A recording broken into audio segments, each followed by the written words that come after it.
राम राम सा आ है मारी पोती परिणीति विष्णुई आपने सूर्य नमस्कार कर बतावला।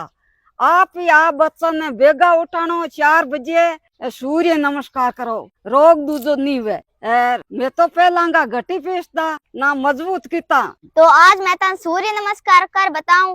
तो पहला है प्रणाम आसन, हस्तोत्थानासन, पाद हस्तासन, अश्वसंचालन, पर्वत आसन, अष्टांगासन, भुजंगासन, पर्वत आसन, अश्वसंचालन,